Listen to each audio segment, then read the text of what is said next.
Sino ka, te? Bakit?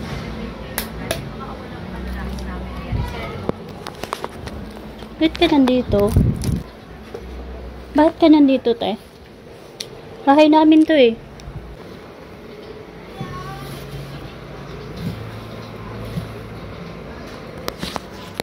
Yung lugar mo, te. Kasi ang mga kababuyan nyo, hindi nyo dapat ginagawa dito sa sarili naming pamamahay, te. Kasi yung kababuyan nyo, hindi nyo dapat pinapakita sa mga minor de edad kong anak. Wala akong Dumugar ka sa lugar mo. So, ayun. Ituloy natin. Pagka ikwento naman niya lahat ng mga kwento ng iba na po, syempre pambabaliktad laban sa akin. Sa loob ng 9 years, natahimik yung buhay ko. Di ko alam na may ganun sa likod ko. Syempre, it's none of my business na atupagin pa yung iba kasi wala naman sila ambag sa buhay natin. As long as alam natin yung totoo sa hindi, alam naman nila lahat yun. Pero isa lang ang pinupunto niya, wala daw ako ambag doon at hindi akin yun. So, may karapatan si Villanueva na magdala ng kahit sinong babae doon. Ang sinabi ko lang, hindi kayo nahihiya. Nakikita kayo na minor kong anak, ganyan pala ginagawa yung kababuyan, kababastusan sa harap ng mga anak ko. Nandito yung may nerdy edad ko mga anak, lalo na may babae. Sa akin lang, hindi ako galit dahil pahal ko pa siya o actually hindi, walang ganun. So, nung nagkakasagutan na kami, lahat lumabas naman lahat sa bunganga niya, na lahat ng sinasabi niya against sa akin ay yun lang ang sinasabi ni Papa ni Lex ni Sai, yun din ang sabi ni Lex daw, na pinento din ni Lex sa kanong nanay ko. So, pagkatapos nun, nung napakinggan ko na lahat, 105, kailangan ko na bumalik sa barangay. Yun. Pumunta ako sa barangay actually, diretso. Actually, yung dala kong photocopy nung picture nung Shopee niya, nung delivery, meron ako. Napaprint ko na, napapotocopy ko na, lahat meron. Pati yung sa cellphone ko sa gallery. Pagdating sa barangay, in-explain ko na yun talaga ang pakay ko. Pero pagdating ko, isa ko sa kanya kung paano nagkaroon ng yung encounter doon sa bahay na may ganun, nawindang ako. Nagulat sila. Ala, gusto mo pupuntahan natin para palabasin natin? Sabi ko, hindi na kasi may iskandalo yung unit namin. Sabi ko, ipakibalater nyo lang, tapos patawag nyo na lang. Bigyan nyo na lang ng ng patawag pag-aharap. So, ayun. Sabi ko, bakit? Waste of time pagtalo, sabi niya mga tao, ayoko. Saka, alam nyo yun guys, naniniwala ko maximum tolerance. Sabi ko, hindi tayo dapat lumibel sa level nila as long as alam natin kung saan tayo, kung ano yung lugar natin, ano yung karapatan natin, pero wag tayong hahayaan natin na wag tayong hayaan nila na apak-apakan natin, lalo ni ating pagkatao, pagkababae. Alam naman natin kung saan lahat-lahat galing ng effort natin. Okay? Kaya natin mabuhay nang walang lalaki, may sarili tayo backbone at higit sa lahat, alam natin kung ano yung tama. Kahit nag-iisa na lang tayong tumatayo sa katotohanan, tatayuan natin, okay?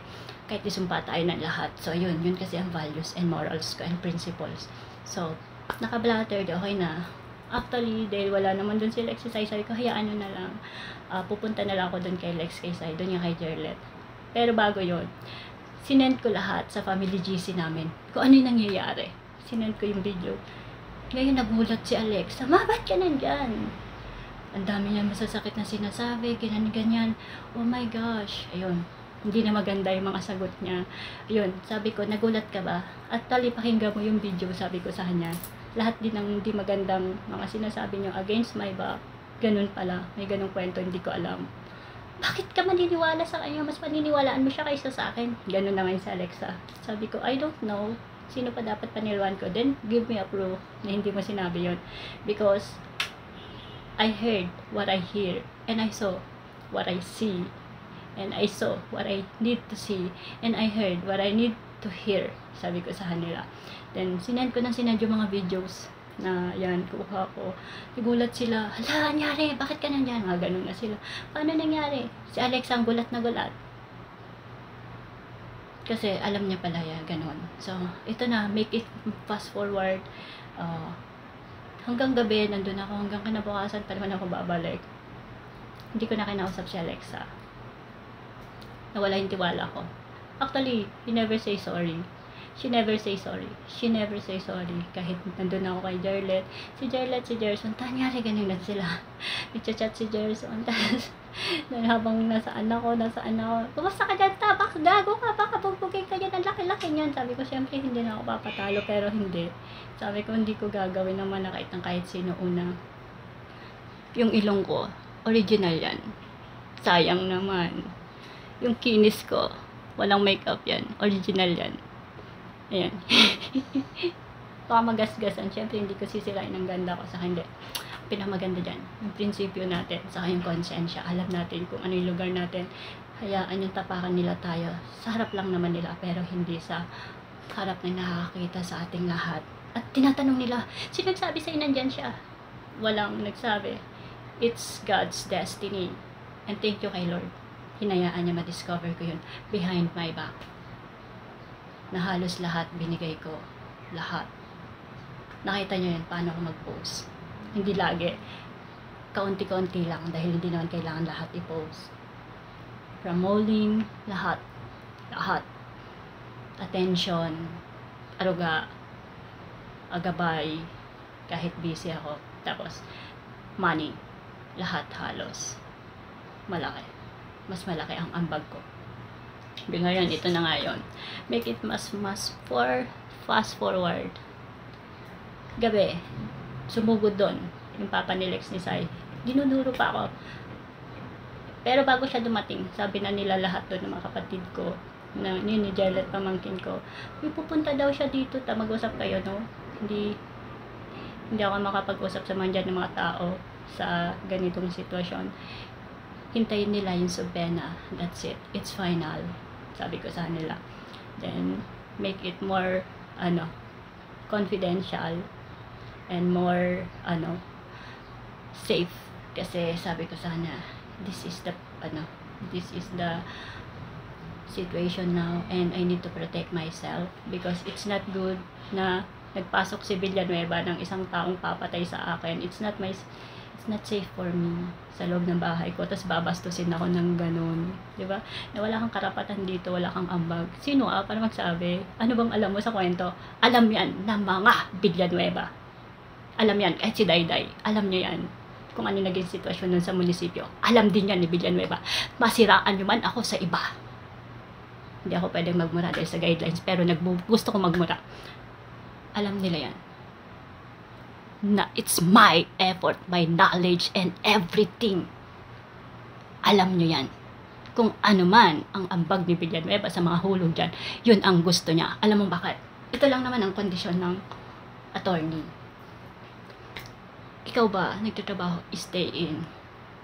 Tapos, weekly, ang off ko, it's depend on the situation kung gusto ko ma-upset o no, kasi minsan sayang.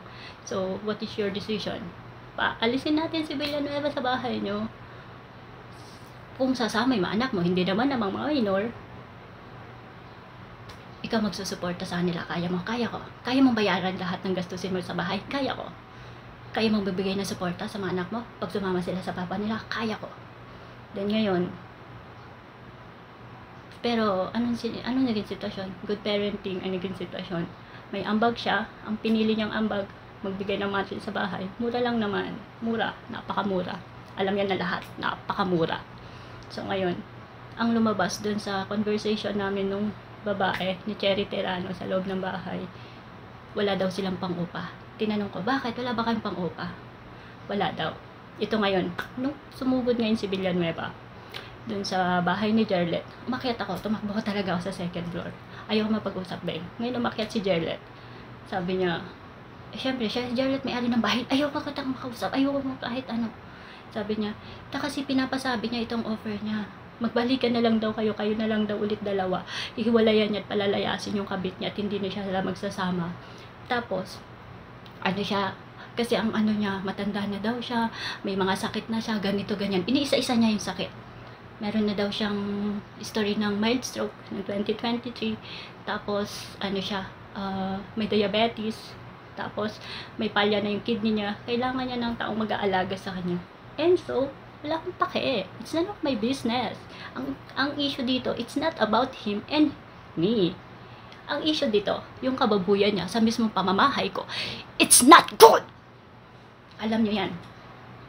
Gusto kong magmura. Hindi lang talaga pwede. Salamat sa guidelines. At least nakakakontrol ako. Nakakababoy ng pagkatao. Ng pagkababae ng moral. Ng isang tulad ko. Alam niyo yung effort ko. Buktak na niyo. Okay?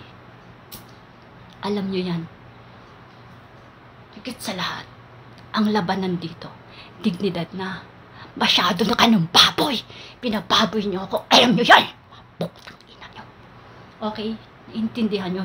Yun ang labanan dito. Hindi ng kahit ano pa.